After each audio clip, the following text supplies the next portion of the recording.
Shalom, shalom, and welcome back to another edition of NFNC Sunday Rap Session. I am Achoti, and this is News, Facts, and Comments in conjunction with Major TV. Salute to all those that are in the chat and listening right now, and all those that would listen in the future. So, what we do every Sunday is give y'all the news wrap up from what happened this past week.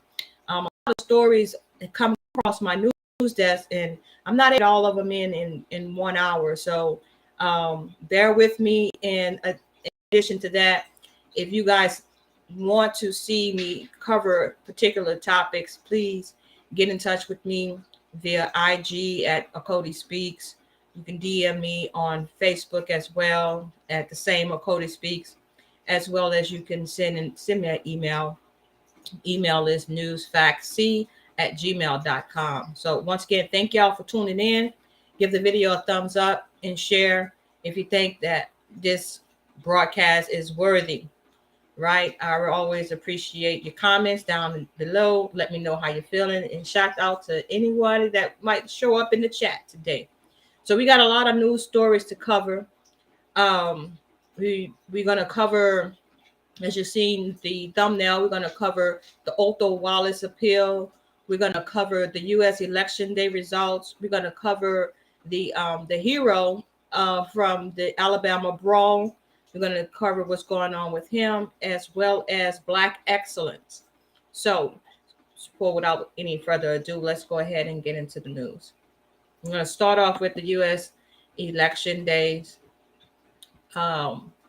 Was very important for us to know that we had several of our people running in these elections. Election took place on November 7th, and there were some historical election results that I would like to share with you all that may impact you in some area of the United States. So first I want to give congratulations to the congressman that was newly elected for Rhode Island. He would be the first Black congressman elected to Rhode Island. So let me make sure I'm sharing my screen. Yeah, there he is. Okay, so let's find out who this young gentleman is. So the Guardian reported that Rhode Island elects its first Black representative to Congress, Gabe Amo. The Democrat defeated Republican Jerry Leonard to win the state's first congressional district. The Democrat Gabe Amo defeated Republican Gary Leonard to win Rhode Island's first congressional district seat on Tuesday, becoming the state's first Black candidate elected to Congress.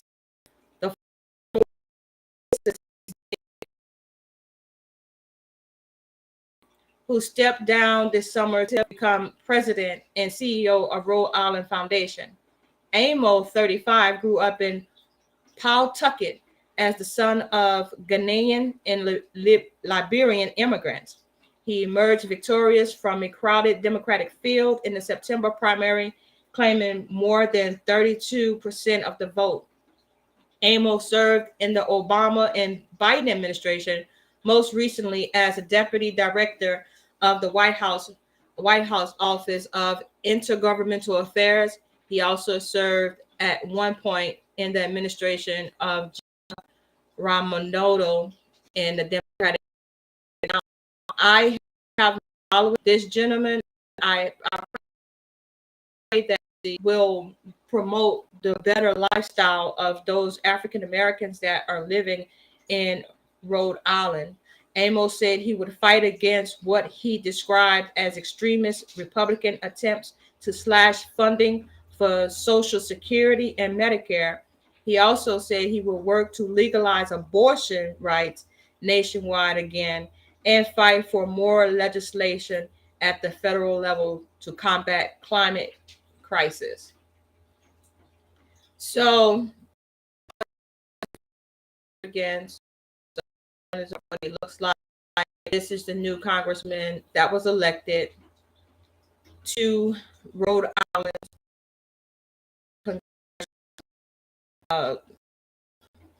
seat for the next 2 years. So Shouts out to Mr. Gabe Amo. Like I said, just reading briefly his platform and what he aims to do may benefit us in some aspects, but then other aspects it's just like, that's, I wouldn't consider myself a fighter for some of these things that he wants to do. But that's my personal opinion. That's why this is News Facts in Comments.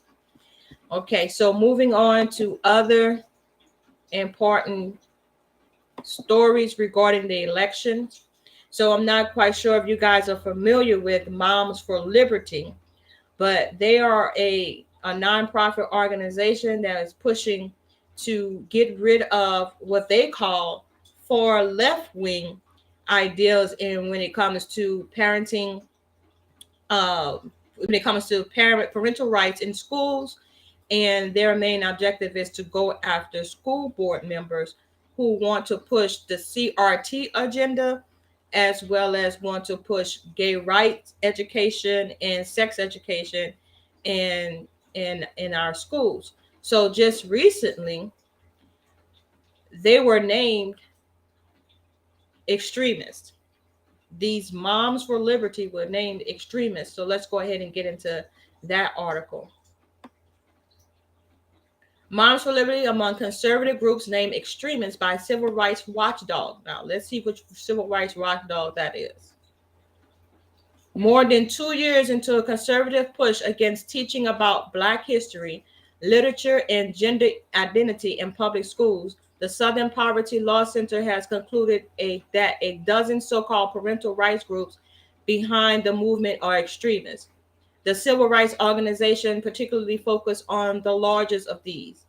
The nonprofit Moms for Liberty is an annual year in hate and extremism report for 2022, saying that it advances an anti-student inclusion agenda. The Southern Poverty Law Center has put it in similar organization on its list of anti-government extremist entities, drawing comparisons between them and parent groups that attempted to resegregate public schools during the civil rights movement. So this was done way back in June of this year, and just recently, these same people, Moms for Liberty, they put up several different candidates throughout the country. You can see here they have several different chapters around the nation, and they put up candidates to take over the school board. And like I said, their main objective was to remove what they call critical race theory from the education of our children, right? In addition, movement and with educating our kids about transgenderism. But the reason why I found this interesting is because this is what they look like. These are the board members. Without me saying anything, you guys can see that. And here's Miss Tia. Tia is a mom of 3 with a blended family. Bess resides with her partner. Farm in Clay County, Florida. She has been a member of Moms for Liberty since March 2021, when the pandemic led her to voice concerns regarding her children's school in her district. Bess was born in Philadelphia, Pennsylvania, but left for Norfolk, Virginia at the age of 7 due to gang violence in the area. Shortly after the move to Virginia, her family moved to Jacksonville, Florida, where she learned that her zip code didn't define her, a message she hopes to spread to America. So we have to read between the lines to see what kind of platform she's on and where her mind frame is at, right? But then when I did some careful examination of this organization, I also ran across this tab that says Mom Videos, and I want to just share with you all what one of our people had to say regarding the whole um, idea of taking moms taking back their parental rights when it comes to educating the children. So, of course, I'm always on the lookout for individuals that look like me that has something to say in regards to these issues. So, I'm going to go ahead and play the video as soon as it comes up. It's loading so that you guys can see what this mom had to say. And this mom is a member of Moms for Liberty. So, let's check her out and see what she has to say.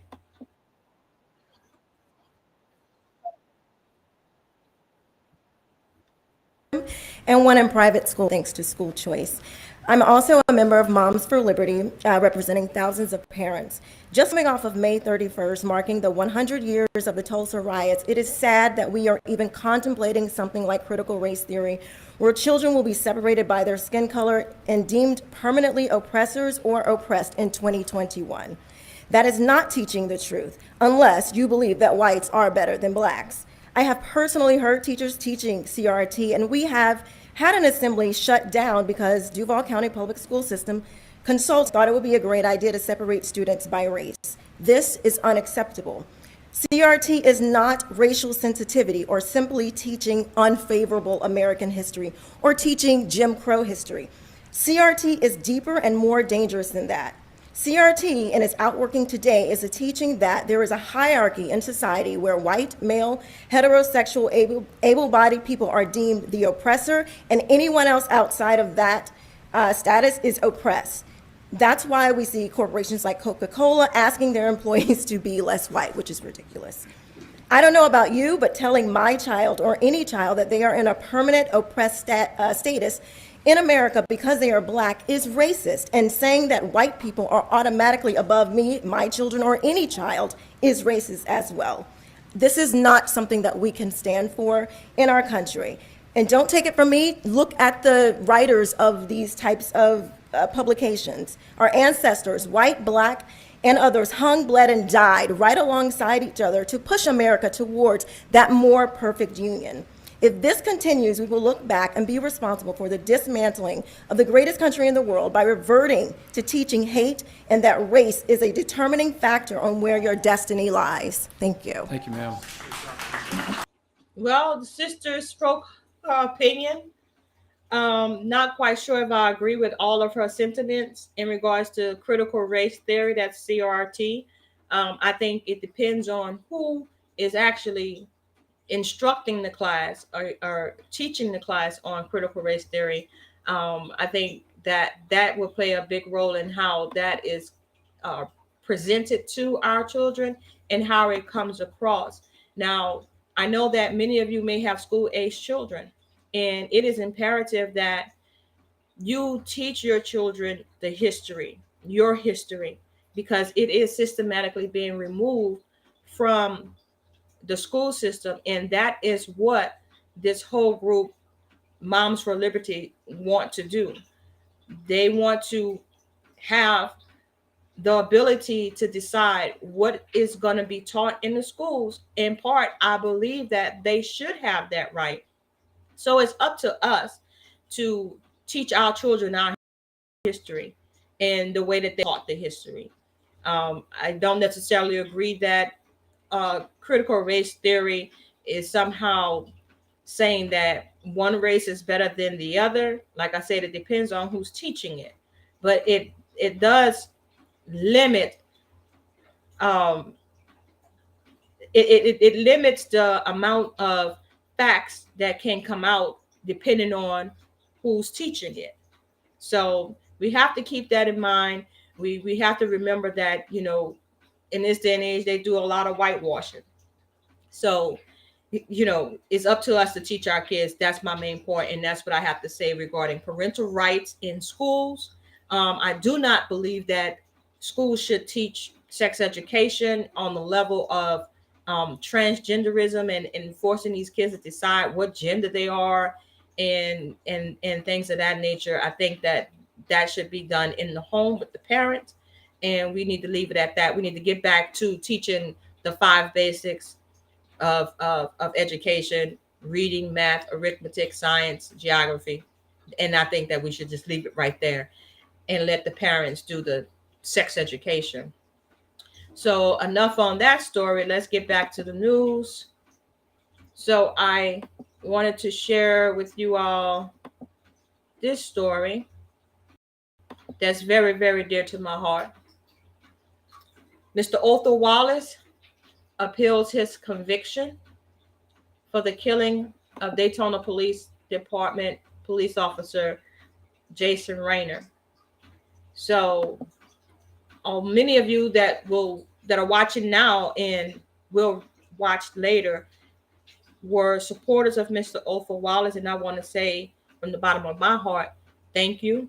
And I also want to say that if you donated once before, please donate again, because as you can see, he did file his appeal. He had 30 days to file the appeal. He did file his appeal, and now he has to retain some lawyers to help him through the appellate court system. So here is what I want to share with you, the details of the appeal. We all know that he was convicted, sentenced to 30 years in prison. So he is appealing that sentence, as well as the verdict of manslaughter. So I'm going to skip down to where it explains that the exact appeals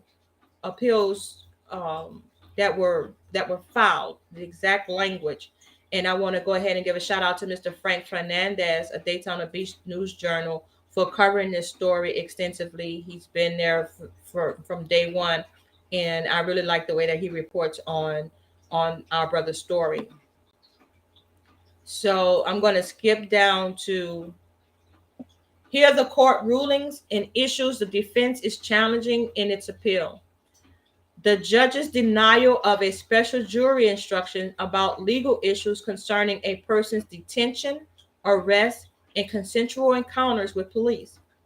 The appeal states that Wallace's defense repeatedly asked for this jury instruction during the trial, and when the jury posed written questions to the court concerning these very issues, the document states the judge denied those requests. And that is absolutely true. How do I know? Because I was there.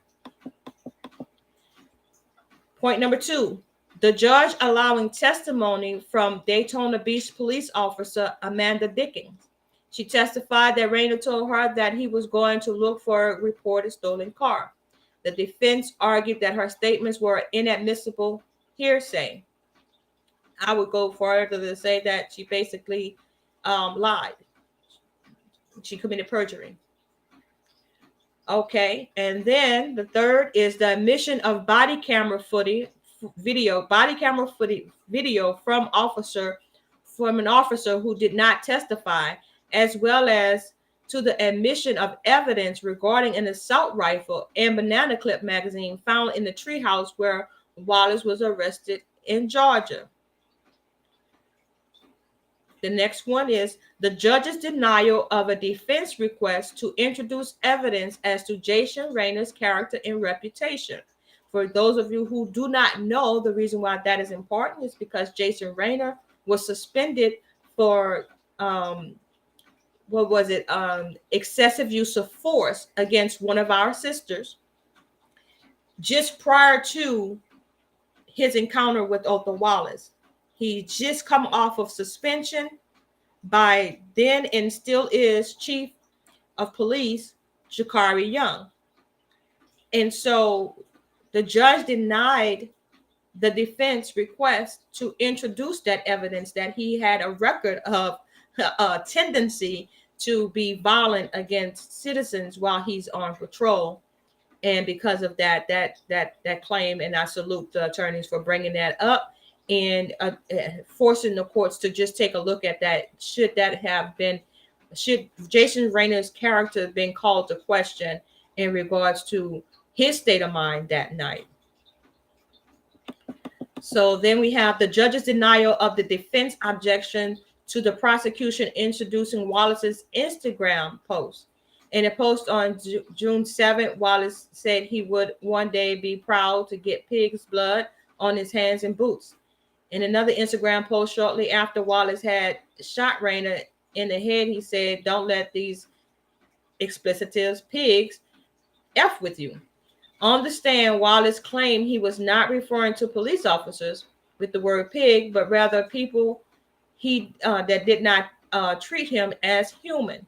So this is a good appeal to the court as well, because just as they did not let Rainer's character information come into the witness come into the jury instructions or the jury consideration, they should not allow Othal's past comments that he made on social media to be entered as well. So that's where the defense attorneys, that's why they're objecting. That's why they objected, and that's why they're appealing the judge's decision to allow those social media posts to come in. Then next we have the showing of a collage of pictures, including a photo of a machete and Wallace wearing a t-shirt with the Black Panther Party symbol to the jury. The defense asked for a mistrial, which the judge rejected. The collage appeared at the end of an Instagram post from Wallace, and the pictures themselves were small. So I was kind of taken aback when the judge explained that the jurors were not going to be able to make out that new Black Panther Party image. He said this after he had already ruled that no previous affiliations of Mr. Wallace should be submitted into evidence. So basically, the prosecutors did not follow instructions. They presented that photo. The defense objected, and the judge said, "Well, I can hardly see it, so the jury is not going to be able to see it." So I guess you can see how that could be problematic.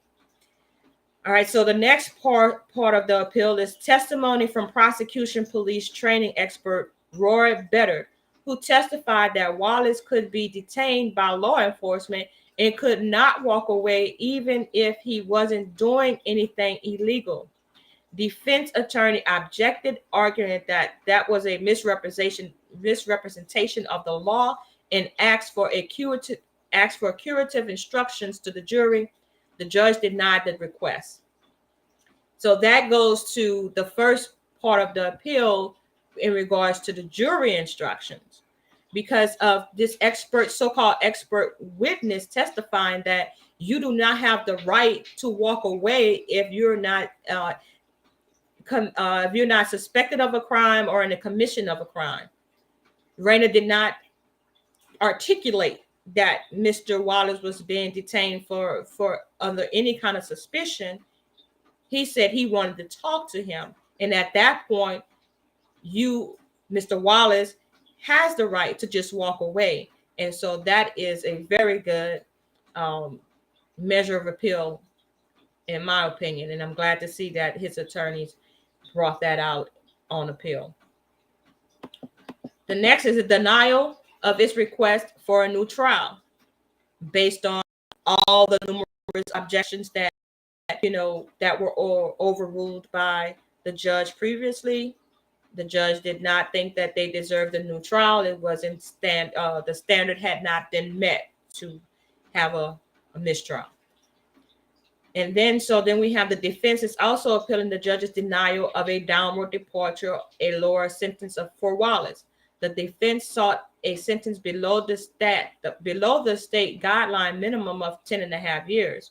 Wallace himself asked the judge during his sentencing for community control, basically house arrest, and the judge denied the downward departure, even though Mr. Wallace did not have a felony conviction prior to his encounter with Mr. Rainer. And the judge in turn gave him the maximum amount allowed under the manslaughter charge with a firearm of 30 years. So they're doing that, and I'm glad that they are. That seems a bit excessive. And last, they says that in a catch-all at the bottom of the document. The defense is appealing any objections overruled by the court, and rightfully so, because it appeared to me that the judge was biased, and he is supposed to be the interpreter of the law, and not allow his feelings or uh his objections to, or his, I mean, his biases to stand in the way of adjudicating. And I think that on several occasions that was quite obvious that he did so. So at this point in time, I want to go ahead and share with you all the Legal Defense Fund website. We're now at $110,000. I do believe, according to members of PLAP, that we're going to need to raise at least $40,000 to $50,000 for his appeal case. And so if you guys will just go over and donate, right now we're doing a $50 drive. So you donate the $50 and join the club of those who are interested in seeing Mr. Wallace return home to his beautiful kids, as you see pictured there right now. And so we want to ask you to continue to pray for Mr. Wallace's strength and continue to donate as you feel that you can. It's very important that we support each other in our time of need, and this brother needs your help. So with that being said, we're going to move on to the next news story. So you all remember the boat captain in the world, and you know, I call it the fight of the year, the Montgomery, Alabama boat brawl, right? So this black captain who was attacked during the brawl now faces assault charges. Charges were brought from a man who was also charged in the fight. So a man charged in the fight brought a complaint against Dameion Pickett. Okay. And the police have said that, hey, we didn't bring these charges. You know, we saw Mr. Dameion Pickett as the victim, but yet and still this individual wanted charges brought on him. So let's read what he has to say and what is these charges is all about. The Black Riverboat co-captain who went viral for his valiant efforts to fight off a group of white boaters in Alabama in August has been charged by the city of Montgomery with third-degree assault. According to city court records, a complaint against Dameion Pickett, who has a scheduled court appearance on November 21st, was brought by 25-year-old Zachary Shipman, one of the four people charged with hitting Pickett as a brawl broke out on the dock. The other three were Richard Roberts, 48, Alan Todd, 23, and Mary Todd, 21. Pickett and a 16-year-old white male were originally deemed the victims in the viral incident by the Montgomery Police Department. Montgomery Police Chief Darrell Albert previously said that the brawl broke out when Pickett, a co-captain of the Harriet II riverboat, peacefully tried to move an unmanned pontoon boat that was blocking the riverboat from docking and disembarking its 227 passengers. Pickett said he had first used the riverboat's PA system to ask the owner of the pontoon to move his boat, but they responded by giving him the finger and walking off. The co-captain Pickett was doing his job, Albert said. And of course, you know, it escalated. So let's see. Pickett spoke about the fight in an exclusive interview with Good Morning America that aired on September 25th, saying that after he was assaulted, he had to defend himself. This man just put his hands on me. I was like, it's my job, but I'm still defending myself at the same time. So when he touched me, I was like, it's on, Pickett said. So basically, this guy is kind of like butthurt because I think he got beat up, and at the same time that he got beat up, he got charges brought against him. So not quite sure when he has to go to court. I don't know if I missed that but um, our dear brother Dameion has to be in court on November 21st to answer to these charges. Hopefully, the judge would see the buffoonery and the vindictiveness behind these charges. Some people just can't take a butt whip, and they were the cause of all of that, so they have to suffer the consequences, and nobody should suffer the consequences along with you. And you actually the victim, and we're not doing that today. So let's move on to the next story. So things are really heating up between these Palestinians and these Israelis. They're shutting down cities. They shut down New York City and tried to take over the subway. Tried to shut down the subway this past week, and now they're showing their frustration with the Israeli government, even in London. 500,000 pro-Palestinian demonstrators mobbed London as American protests held near Biden's Delaware mansion. So they had pro-Palestinian demonstrators outside of President Biden's house. So many so that he decided he's going to stay at the White House instead of, chilling out on his property in Delaware. But the people in London are standing up by the hundreds of thousands in opposition to Israel's continued and just continued bombing of the Palestinian people. Almost 2 weeks after Hamas invaded, they say, and kidnapped some Israelis and set off bombs and did all these terrible acts to some Israelis. But I think that the Israelis' retaliation is way over the top. That's just my opinion. You meet fire with fire, but their firepower is like prolonged, like they're still going on. And I did read, family, I just want to bring you up to date. I did read that they did agree to cease fires for 4 hours a day. So for 4 hours, but they're not gonna tell you exactly when them 4 hours are gonna be. There's no regimented time, but they did agree that for 4 hours they're gonna stop bombing Palestine, stop killing people, in order to bring in humanitarian aid to the survivors, the citizens of Palestine.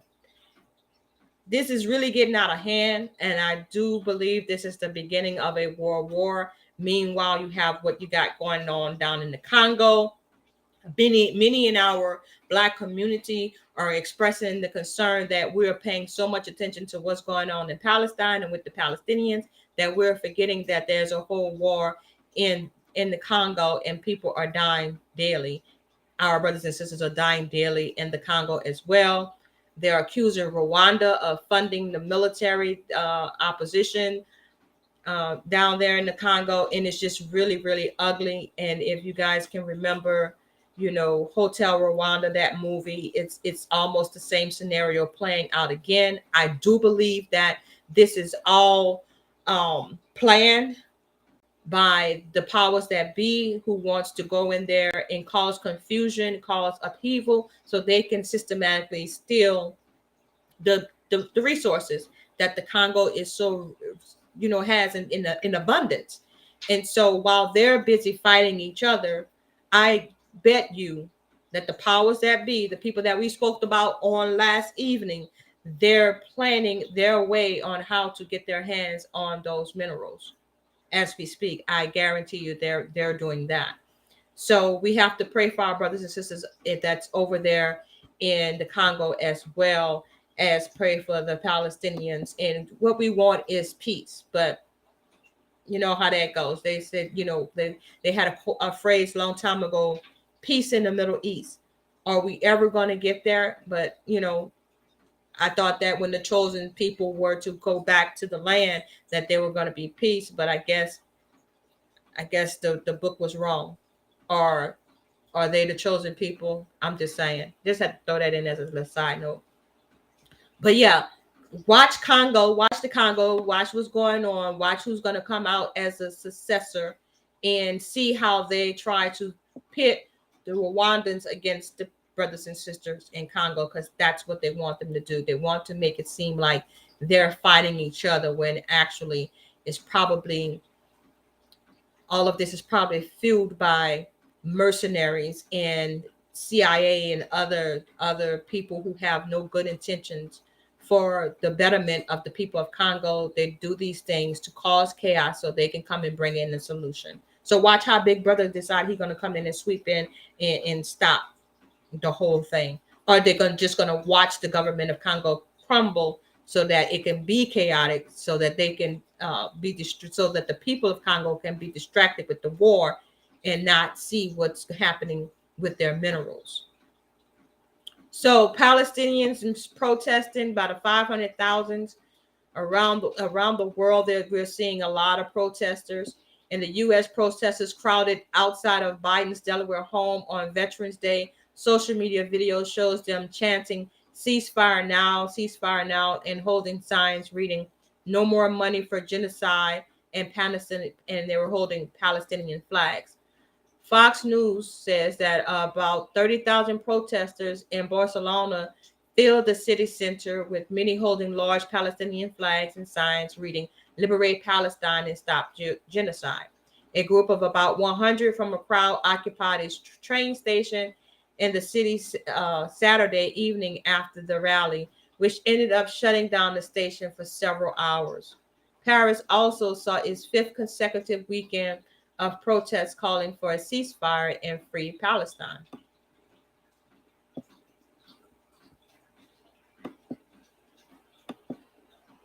Now, this next story is sort of twofold. It's Black excellence, but then is literally buyer beware. So I don't know if you guys know that the National Association of Realtors, NAR, were sued in class action suit, and they lost. The judge voted for the buyers that was being represented in the class action suit. Basically, in a nutshell, the buyers are feeling like the commissions that realtors are being paid are excessive, and it's causing havoc in the housing industry in regards to higher prices. Now, I am a realtor. I'm a member of the National Association of Realtors, and I've been watching that story play out. The National Association of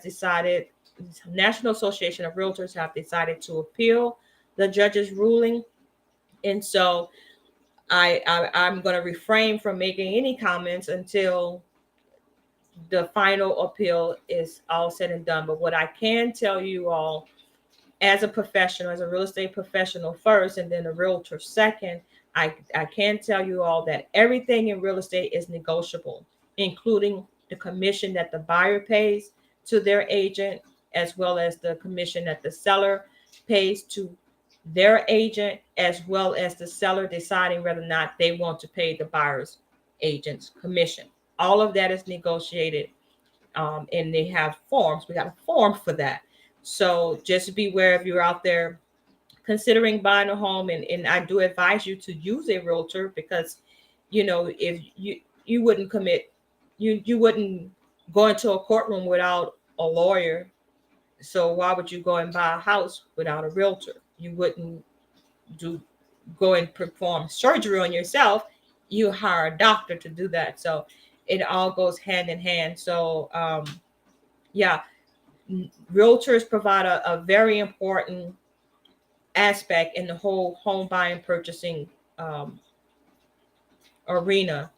But it's very important that you are educated on your rights, and your right is everything is negotiable, including the commissions. So the good part about this story is that and I don't know if this had anything to do with the lawsuit, but the current president of chief executive um, of NOR stepped down. He resigned, and so they put Miss Nakia Wright in his place. And I do want to say that she's making Black history. I do not believe that they ever had a Black woman in this position before. But let's go ahead and read a little bit about what happened. National Association of Realtors, the country's largest trade association, today announced that Nakia Wright has been appointed its interim chief executive officer starting November 20th, 2023. Bob Goldberg, who announced his planned retirement in June of this year, served as an executive consultant to NOR to help support the transition. As previously announced, NOR is conducting a comprehensive search process to identify a permanent CEO. But Ms. Wright is in the chair right now, and that's her picture there. Wright brings a breadth of executive leadership and strategic advisory experience to NOR. As CEO of the Chicago Times, she's led the newspaper through a sweeping digital transformation and a merger with WBEZ, Chicago Public Media. Wright began her career in the financial services industry, and prior to leading the Sun Times, was a strategy and business transformation consultant who advised companies and organizations on a variety of operational, financial, and performance improvement matters. She is also the founder of the Sonic Messenger, a software as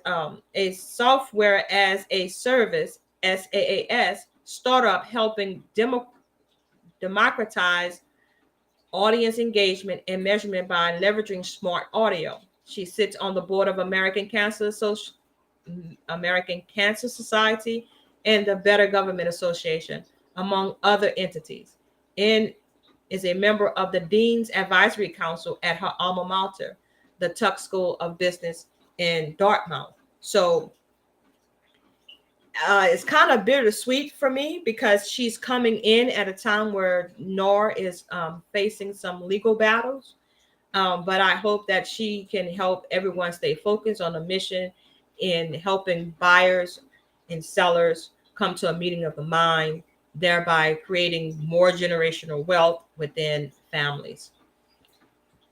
So congratulations to Miss Nakia Wright. And right now, family, I'm going to take a short break, 15-second break. Let's see, let's play this one. Y'all hang tight and watch this short commercial. 30 days to appeal. Y'all ready to appeal? You ready to appeal now? Because it was self-defense from the get-go and they didn't let the proper information get into court. Took about 40 to 50 grand for the first round of appeal. If each person gave $50, that would be $50,000 that we could file this man's appeal with right now. Make sure you let everybody know to go to othal.org, othal.org. This is not over. Okay, so on to our next story. Let's change gears and talk a little bit about sports. Of course, you all know that I've been following Deion Sanders and the Colorado Buffaloes. And on yesterday, they lost another nail-biter game. But what I did manage to find out is that Shedeur Sanders is breaking records. And for that, he should be acknowledged, right? And then in addition to that, I found out that he and his brother Shiloh will enter into the 2025 NFL draft. So I want y'all guys to go ahead and keep prayers going up for Shedeur and also for Deion. because this is a family, a Black family. This is an example of a Black man that's raising his children, that raised his children, and continue to be a part of his children's life, and they're just bound for success. So I like to think of that as being Black excellence. So shout out to Shador. Even though they lost, he had a phenomenal game. A game yesterday. He's almost at 3,000 passing yards to date. I think he broke the 3,000 passing yards mark, and he's well on his way to having almost 10,000 passing yards in his whole college career. So shouts out to him and what he's been doing. Now, I did want to show you a Black excellent story. 10-year-old Black girl breaks world record, writes longest novel with 58,000 words. 10 years old. Give her a round of applause. Hand clap for this beautiful young woman. And this is a nationwide story. It says, meet Hefaziba, and I hope I'm pronouncing her name right. Hefaziba Aquile, a 10-year-old in the United Kingdom who just broke the world record for the longest fiction book for children.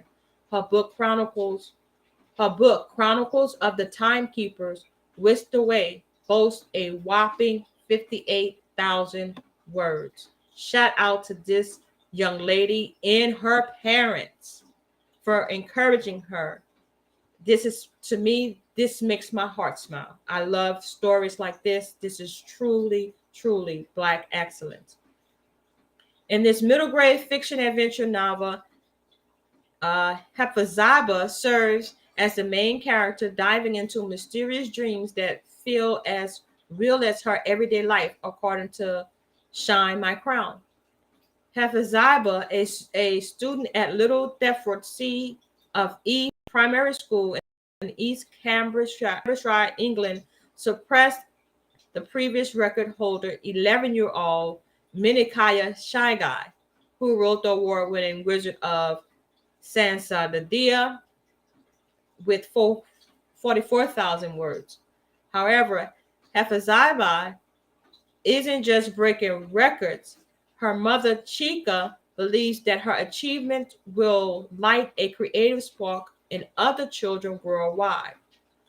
What's more, her talents have already earned her a spot among the top 20 young people chosen to help East Cambridge District Council celebrate the coronation of the King Charles III.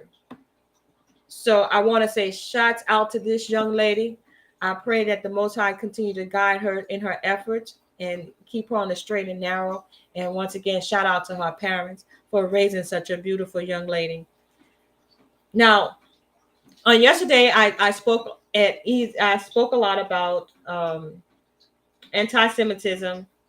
I also spoke about the freedom, your freedom of speech. And I appreciate everyone who tuned in. And I just want to say that we will continue to bring stories like that to the forefront. It is definitely important that Black media expose the stories that affect us the most, especially when it comes to our human rights. We have for a long time allowed the mainstream media to dictate how we move, what we should think about, how we should feel. And it's very important that Black media take the time out to bring to the forefront stories such as this one regarding the Black girl who wrote a book making world records. It's very important that we continue to highlight people such as Nakia Wright for their excellence, as well as Deion Sanders and his sons, Shador and Shallow. At the same time, we have to discuss the very topics that are so extremely difficult and controversial. We can't shy away from those topics. and we can't continue to ignore them. So I just want you guys to be patient with NFNC, News, Facts, and Comments, and Major TV while we make sure that the stories that we present are worthy of you listening, and also provide some type of um, aspiration at the same time. We can't all just be mad all the time.